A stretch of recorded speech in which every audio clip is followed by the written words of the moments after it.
Alright, what's up Dragon Brew? Today, we're going to be doing something a bit different. We have people that are always looking for budget list, so today we're going to play a budget deck, and we're going to include at the end of the video the upgraded version of the deck if you want to have something to aim for as well.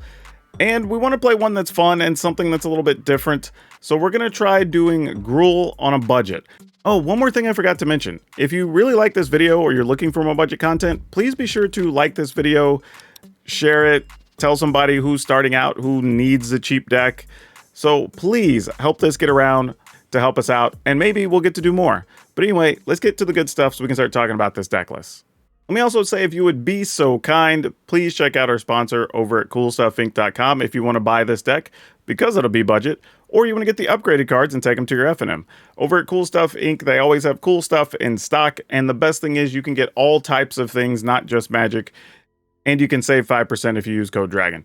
Okay, so first things first, if you're going to be playing a budget list, know that you are going to struggle a bit because your mana is not going to be perfect, or, you know, you're going to have some lesser powered cards. Doesn't mean you can't get wins, it's just there's some of them are going to struggle a lot, and there's going to be some matches that are difficult. But the best thing is, if you're going to play budget, you can take it to the play queue and play it just fine, complete your dailies, and use that to grind up a little bit until you're able to get some packs or some wild cards to build the other version that you want. You can play it on the ladder, just know there may be some struggles. So in this case, we're going to play a pretty tight, simple list. We're going to start with Exuberant Fuseling. Gruul has a lot of cards that care about oil counters, so we're going to hope that we can put these together in conjunction with other cards and take advantage of it. If you're new and need a budget, I should probably explain this first card to you a little bit more before we move forward. But the thing about this card on the Fuseling is that if you have another creature die, then you get to put an oil counter on it. It's going to get +1/+0 for every oil counter, which is pretty nice. It counts for artifacts, but we're not going to be playing that many artifacts.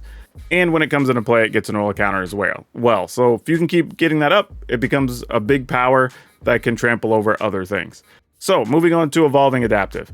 This card is a 1/1. Every creature you play that comes with a power or toughness bigger than it gets another oil counter. So it becomes a 2/2, becomes a 3/3. Really good, really simple, something we can play early for 1 mana. Other things that can get oil counters. We have Armored Scrap Gorger. Now this can become a 3/3 after it's removed 3 things from graveyard. However, you can always tap it and produce any color you want, which helps our mana quite a bit. And it's good against decks that care about having stuff in the graveyard or cards they can reuse, because you can get rid of them. Because we're playing so many things with oil counters, we're going to try Ichor Plate Golem. This is a card that's interesting because it says whenever a creature enters the battlefield under your control, if it has 1 or more oil counters on it, put an additional 1. So that's counting the Fuseling and the Evolving Adaptive. But it does give all of our other creatures with oil counters +1/+1. Actually, it says all creatures you control. So if you can put oil counters on this, it would get the bonus as well. And then, because we have all of those things with oil counters, we're going to play Cinderslash Ravager, which is actually really good because it gets its cost reduced for the number of things you have with oil counters. Then when it comes into play, it deals 1 damage to each creature an opponent controls, and it's a big 5/5 body with Vigilance, meaning you can attack and block with it, which is super nice. Some other cards we're going to play to fill this in is we're going to be playing Commando Faces Kakazan. This is just a point of damage. Next turn, you get to put a +1/+1 if you cast a creature, and then it becomes a 2/2 all its own. We're going to play Freed from Flesh, which gives a creature +2/+2, but more importantly puts 2 oil counters on it. That means for something like the Evolving Adaptive or the Fuseling, that's going to be a +4/+4 for the turn.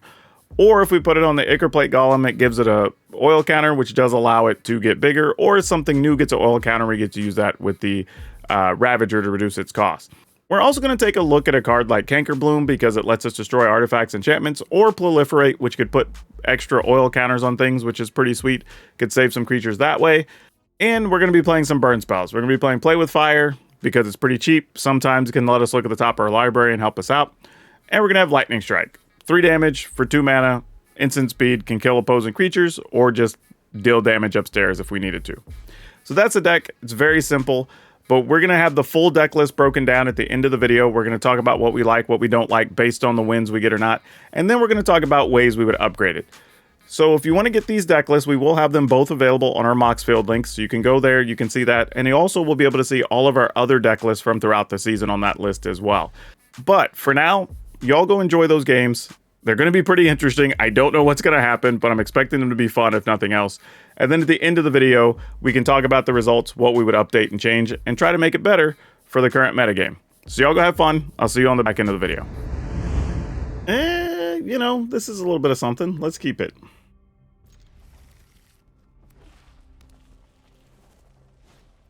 All right, Phoenix Chick it is.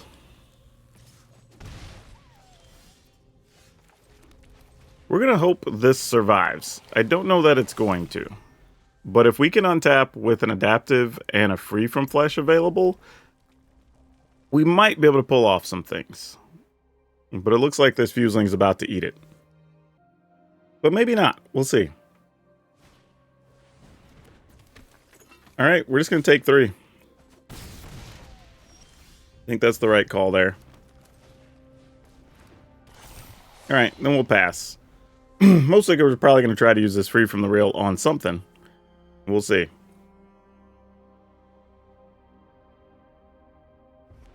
The trick would just be, can we time it to where we don't lose our... We might have to just take 3 damage here.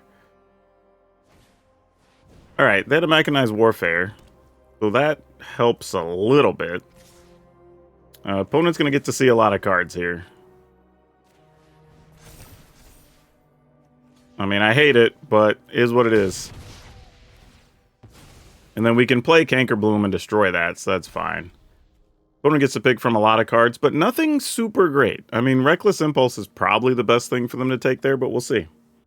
I guess ultimately, if I was going to give them that much, I probably should have just put the 2 counters on the Fuseling, which would have ultimately did kind of the same thing. And then when I played the Cankerbloom, I would have grown the adaptive. So I still would have been attacking for 3 here. But would be better off. I'm going to at least pretend like I have a play with fire. Alright. Probably shouldn't be that aggressive, but here we are. We're going for it.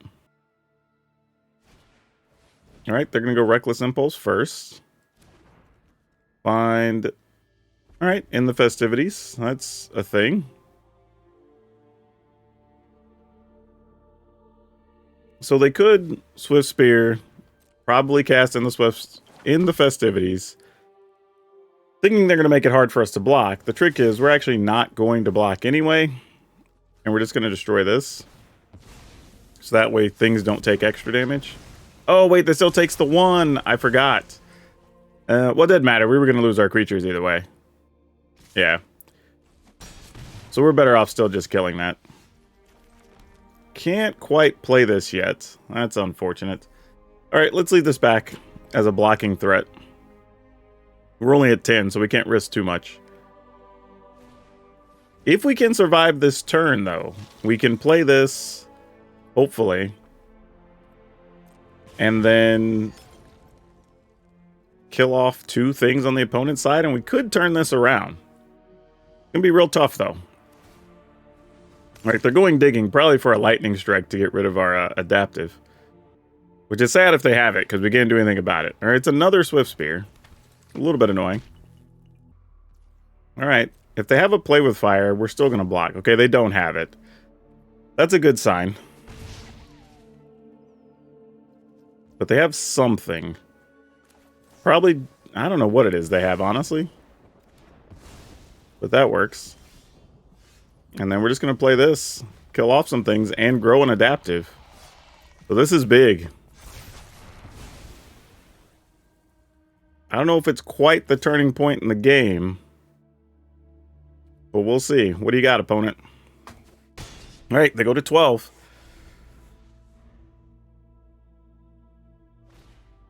Commando Face Coxzone puts us at 7.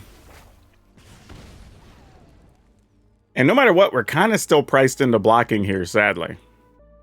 So if they do have a burn spell, because we can't go to 5 plus possibly get burned for 2 or 3 and then have that deal an extra 2, like that'd just be bad. Or deal 3 at that point. Yeah, that'd probably just kill us potentially. Oh, that's big. That's real big. All right. Attacking. They're just letting it through. Okay, then I think we did it. Okay. All right. We'll take a win against Mono Red again. Y'all, it's so hard to explain just like how important the right mana is. We're gonna keep this, but like not playing multi, and I get it. Like multi lands, a lot of them are rare, and it sucks for budget purposes and all that. Like I totally get that, but it is tough trying to play some of these decks where like you're having to make choices just because of the basics that are available, and they don't give you multiple colors. Because like even here, like I kind of want to play adaptive first, and then maybe play Gorger to grow the adaptive, but like it's not as beneficial as it is to just do it in this order and leave up the free from flesh, depending on what happens. Now what would be cool is if we were to find a land. Ooh, add a line. That's going to be annoying. I mean, we're still going to attack, I'm pretty sure. Ooh, I would have loved to land there. Would have loved to land there. All right, I guess we're attacking. I mean, they're probably not going to get baited into a block, because they're probably thinking, we have a lightning strike, which we do, but we really just want to use free from flesh. That's what I really want to do. All right, they're just going to take it. We missed a land, so our choices are kind of limited. All right, is there a Brutal Cathar here? Because that could be real. It is a Jenny Fae. Ooh, that's unfortunate. All right, Jenny Fae is going to turn that into a dog, I'm assuming. Probably a cat, because it'll be a 2/2. Yeah. All right. We're going to try to block. And try this out. It does work. Okay. Well, now we have a better idea of what we're up against. So I think, sadly, for now, we kill this. And we attack back. Oh, now I need a green untap land so I could play adaptive and this. Or I guess either any untap land, I guess, works, actually. Because we could play Gorger, growing 2 things, and play with fire. Actually, we grow 1 thing, because this is already a 3/3. I mean, if we get a land, we could also just play a 5/5 and just be a menace to the opponent that way. That's real. Yep, join the dance. Get you some dogs, I guess. Not a lot we can do about it. Okay. Oh, we get to kill off dogs, though, if we do that. Oh. That's actually not bad. Okay, sure.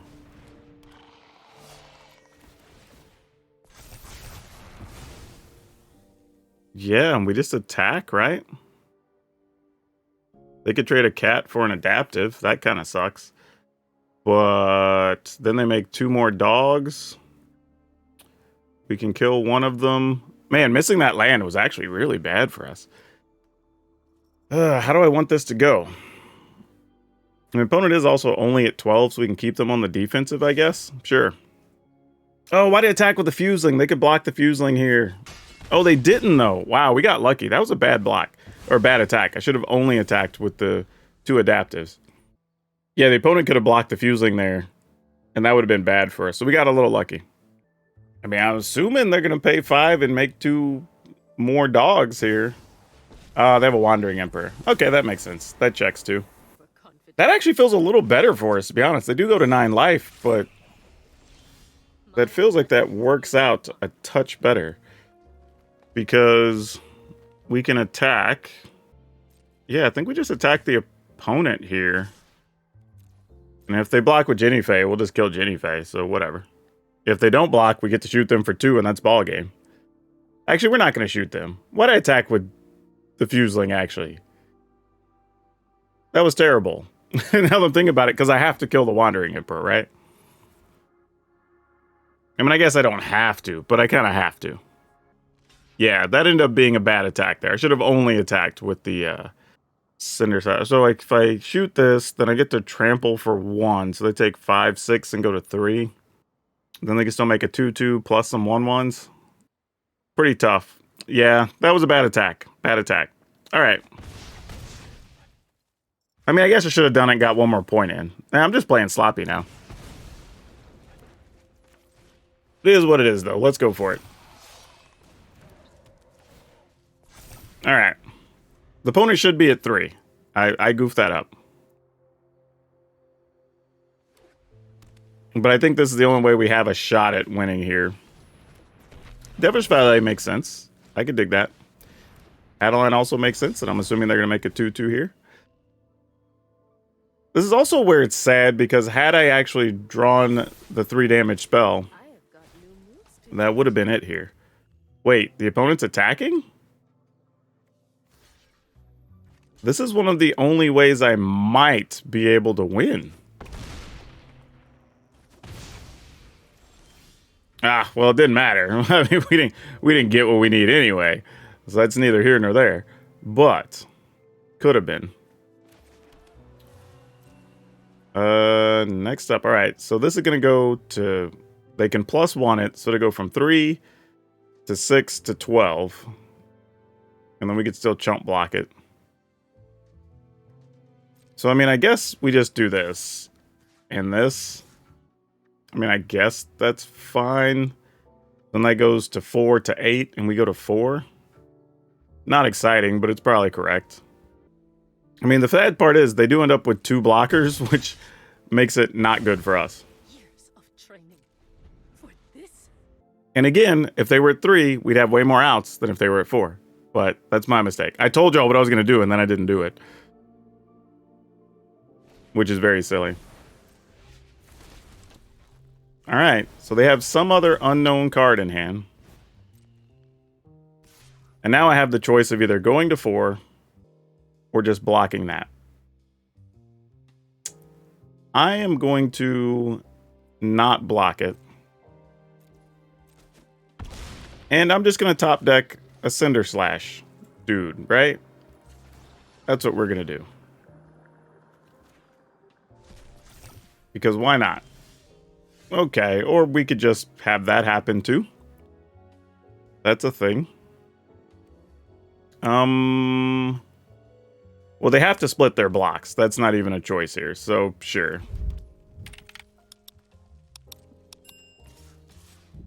Seems fine.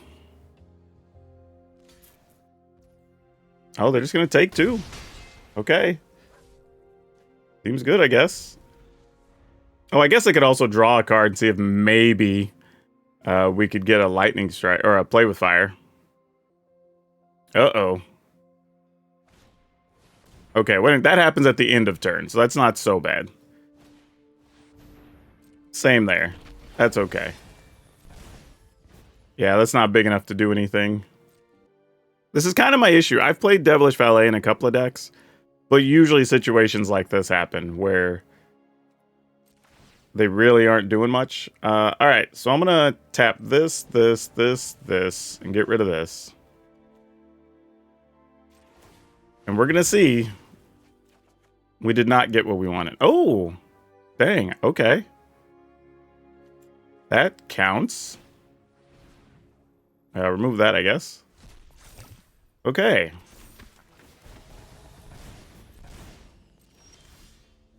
All right. What are we looking to do here, being at 4? Can we just attack with everything? I mean, I guess that checks, right? I mean, they can... well, yeah, you can't really double block because everything's lethal. Okay. I mean, they can block one of the 3/3s. And then chump block the 5/5. Single block the other 3/3. Yeah, that makes sense. And then now if they get something that makes 2 counters, we lose, right? Because those would each... well, no, this one would become 8. This would become 2, 4. So we would take... yeah, we take exactly 4 if we did that. Because 3 would trample over, and then 2 would trample over. All right, well, that's a tough spot, but not a lot we can do in the turn. Don't have something that makes 2 counters. Opponent says GG. All right. Cool. Oh, man, that was close. Oh, man, this is an easy mulligan. Gosh. All right, we'll keep it. Sadly, I think one of these has to go, and that's actually our biggest body, so that sucks.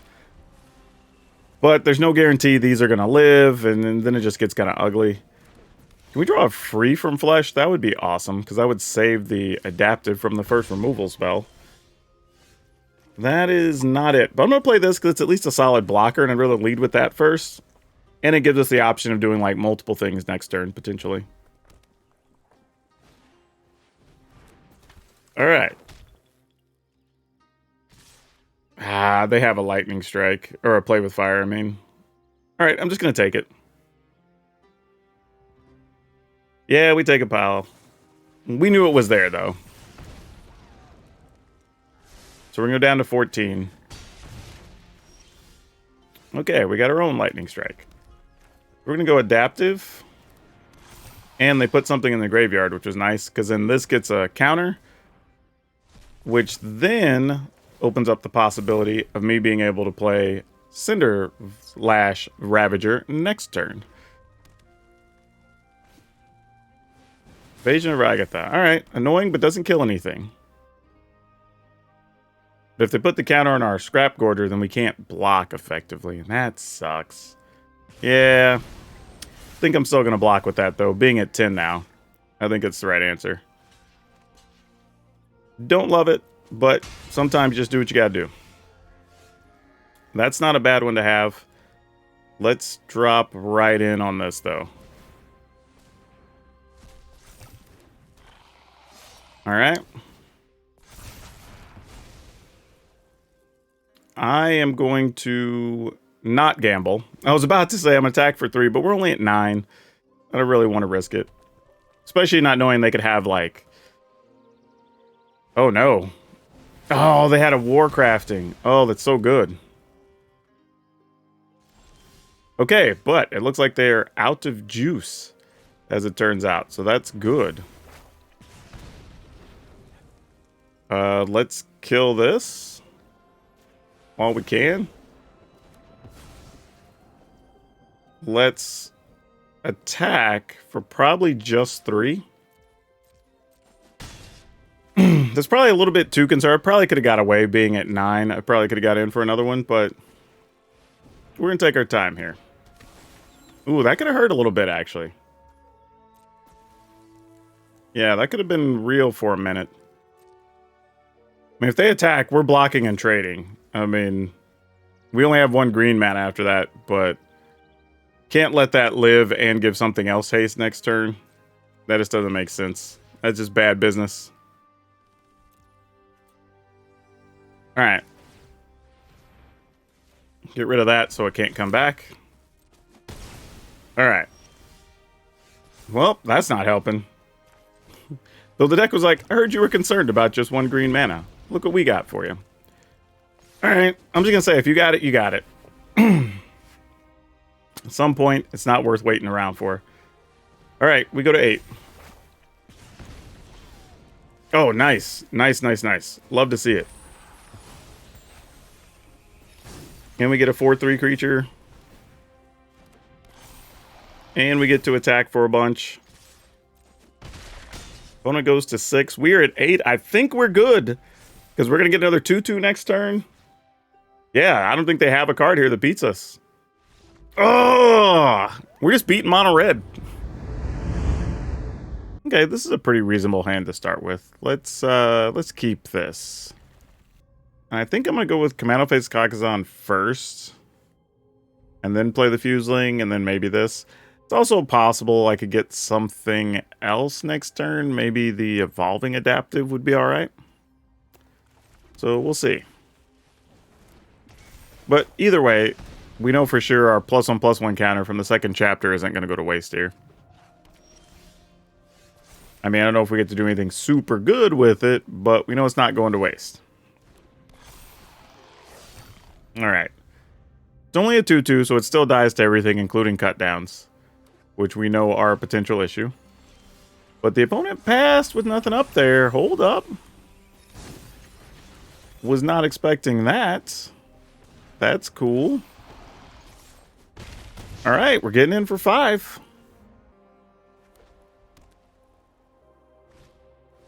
Underdog. Okay, cool, cool. We can kill an underdog. Or we can just attack for bunches. I'm kind of in the attack for bunches plan here. Especially with the etchings of Commando, because it means if the underdog goes to the graveyard, it's just going to be exiled. Yep, we're good with that.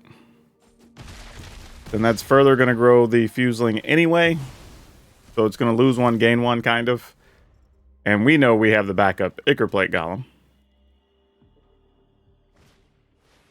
No, that's not what we wanted to see.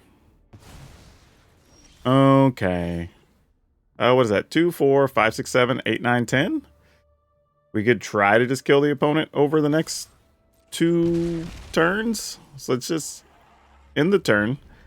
We're going to attempt to just shoot them. And then on our turn, shoot them. Hopefully they don't gain life here. Underdog doesn't scare us. Shoot the opponent for 3. Oh yeah, they're dead then, because even if we just attack, that's enough on its own. Yep. Alright, we'll take it.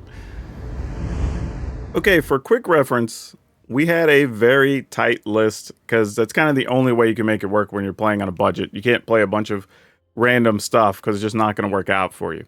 So we ended up going with 4 Exuberant Fuseling, 3 Free from Flesh, 4 Commando Faces Kakazan, 4 Play with Fire, 4 Evolving Adaptive, 4 Lightning Strike, 4 Armored Scrap Gorger, 3 Cankerbloom, 4 Ichorplate Golem, 4 Cinder Slash Ravager.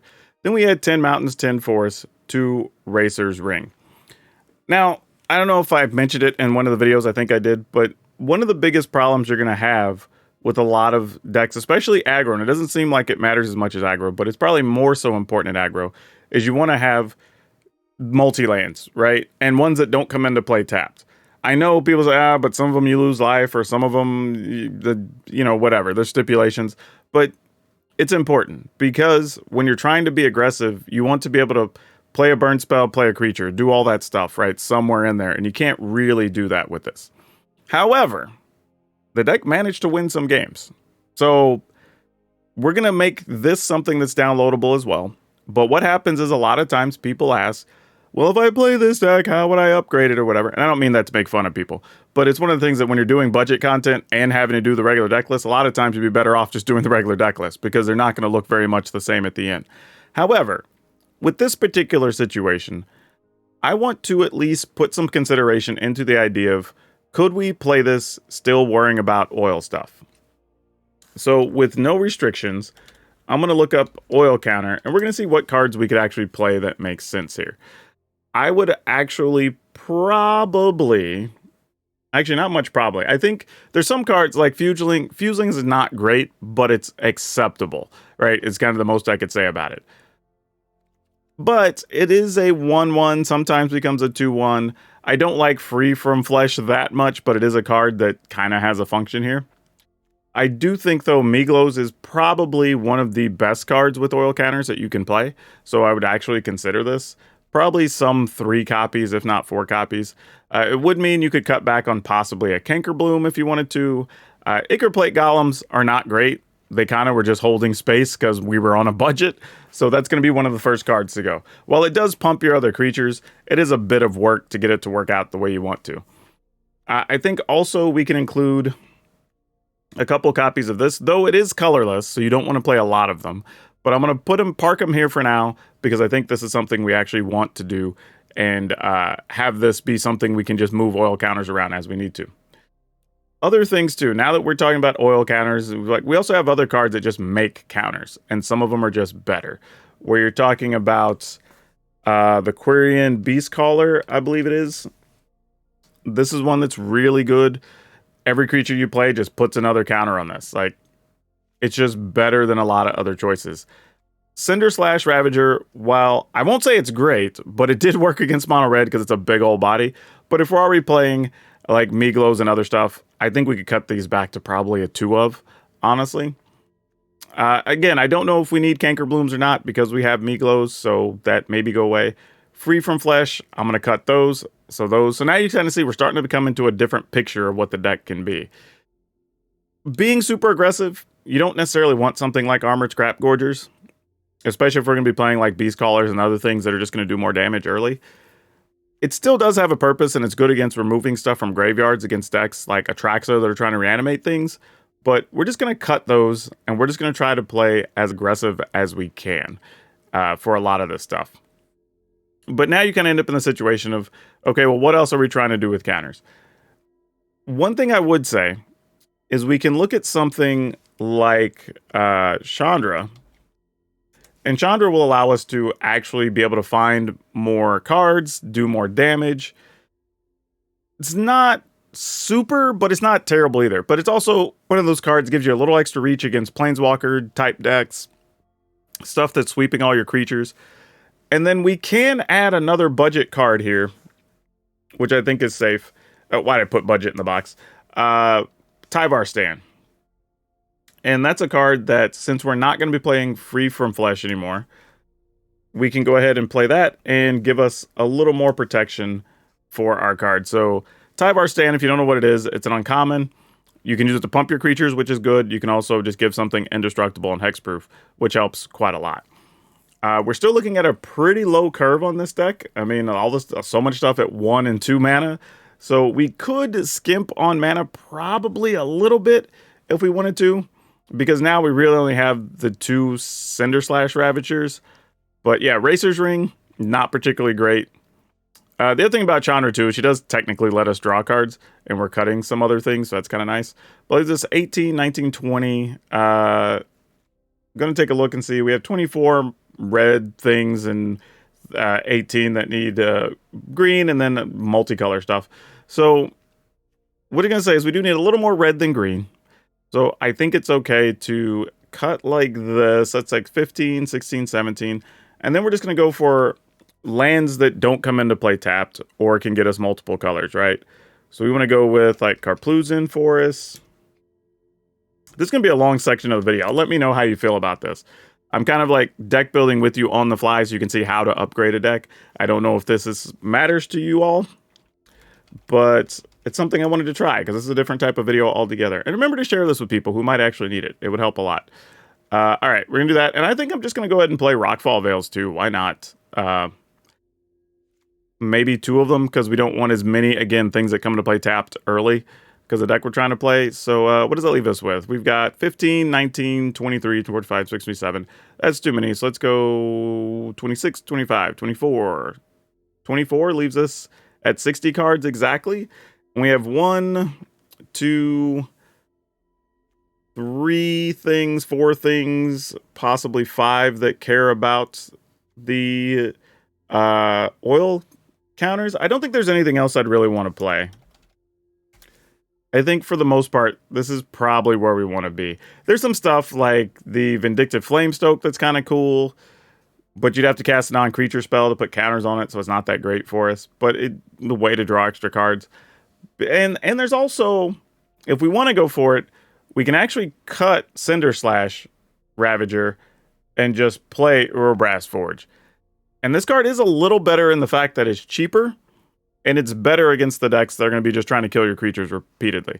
And I actually might do it. Well, I'm going to leave, well, it's a rare. I'm going to leave that as a budget inclusion for y'all or not, because we've already added quite a few rares to this list.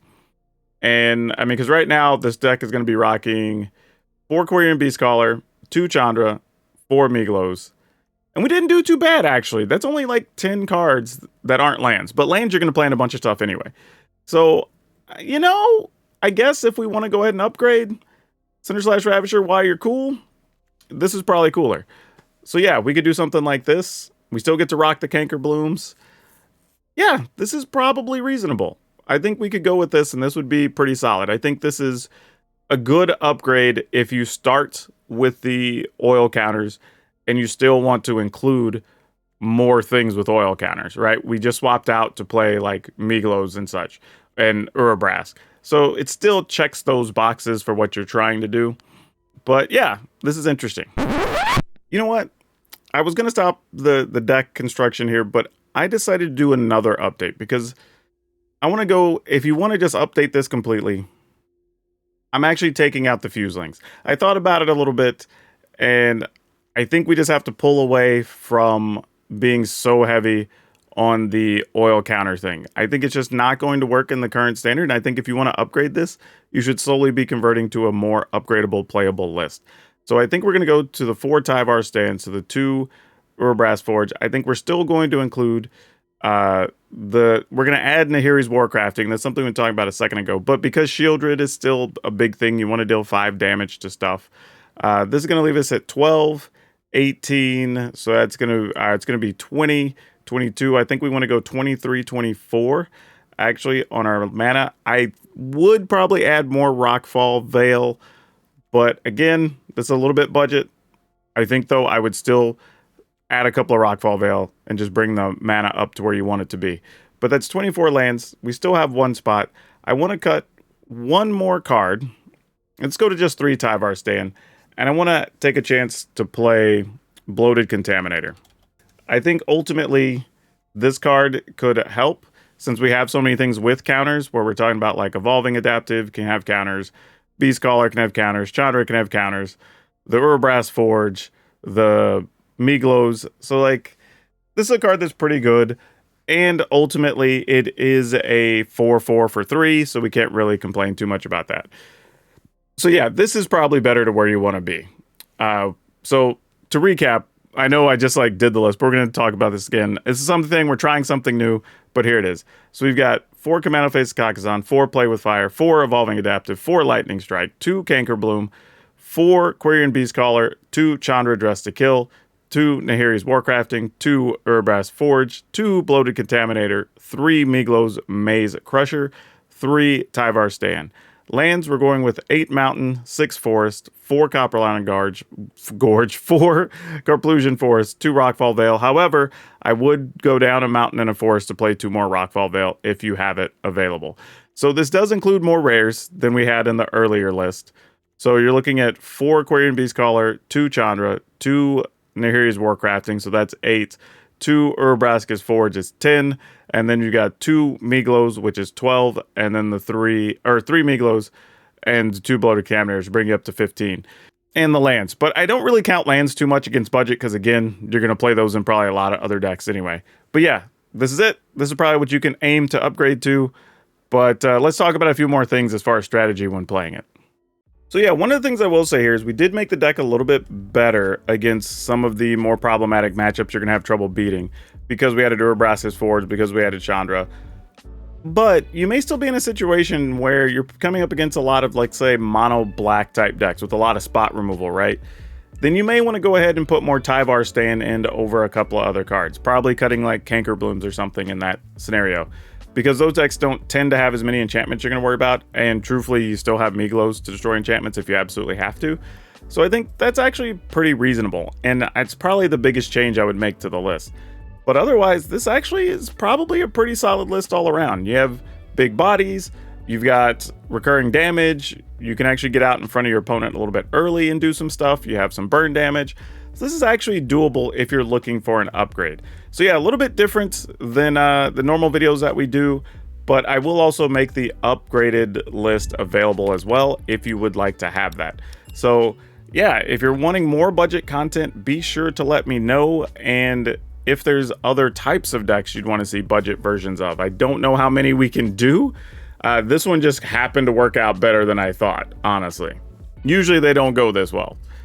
But if you're new here, we do a thing called Card Spotlight on each of our gameplay videos. So today, we are going to talk about a Gruul card, which is Burning Tree Emissary. This card's actually pretty sweet in the sense that it's a 2-mana 2/2, which is kind of just normal, but the fact that it gives you 2 other mana immediately often lets you play a second or even a third creature, or possibly a creature in like a lightning bolt or something, on the same turn it gets played. This card is actually really good.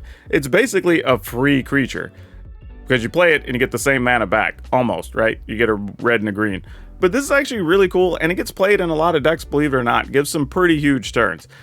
And the card's actually very cheap, so if you're playing some other 60 card format and older formats that you want to play, this is a card you might want to look at if you are playing red or green aggressive cards, because it's just free and gives you a huge head start. And it's cheap. You find these for under a quarter in a lot of places at this point, because it's had a few reprints. And if you like this experiment and you're looking for another version of Gruul, I do actually have a few lists on the channel. I'm going to link one here that got us some super fast wins that you might want to look into. So that's all I have for you for now. We'll see you next time.